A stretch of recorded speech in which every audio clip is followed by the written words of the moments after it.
भन्नुहोस्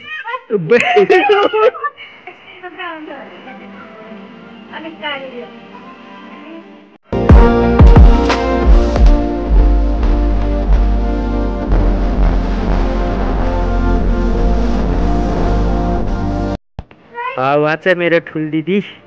ठुलो फुपू चितवनमा बस्नुहुन्छ धेरै पछि भेट भएको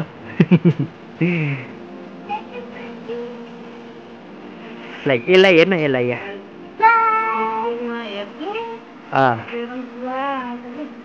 दिदी नै हुनुहुन्छ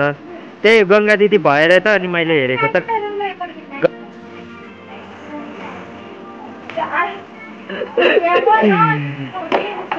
हजुर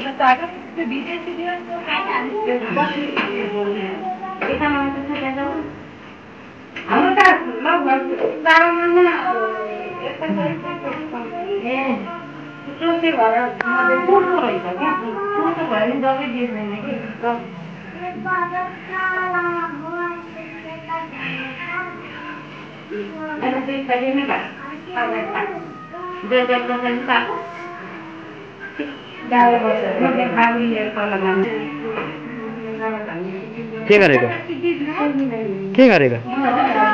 तिमीले के गरेको हो के हेरेको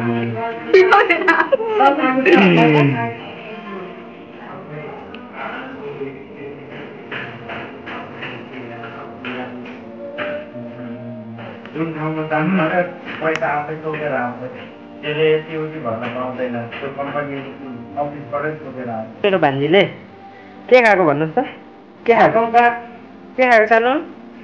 के खाएको सानो पठाउ इन्डियामा अब मोबाइल पनि त्यो यन्त्र अरू त चिप्लिँदैन त्यो यन्त्रको बोकाले मुतेर खानु पनि चिप्लिने चाल त्यस्तो स्पिडमा गएको मान्छे सरलाई फर्केर दादाबाट आएको त्यसै फर्केछु म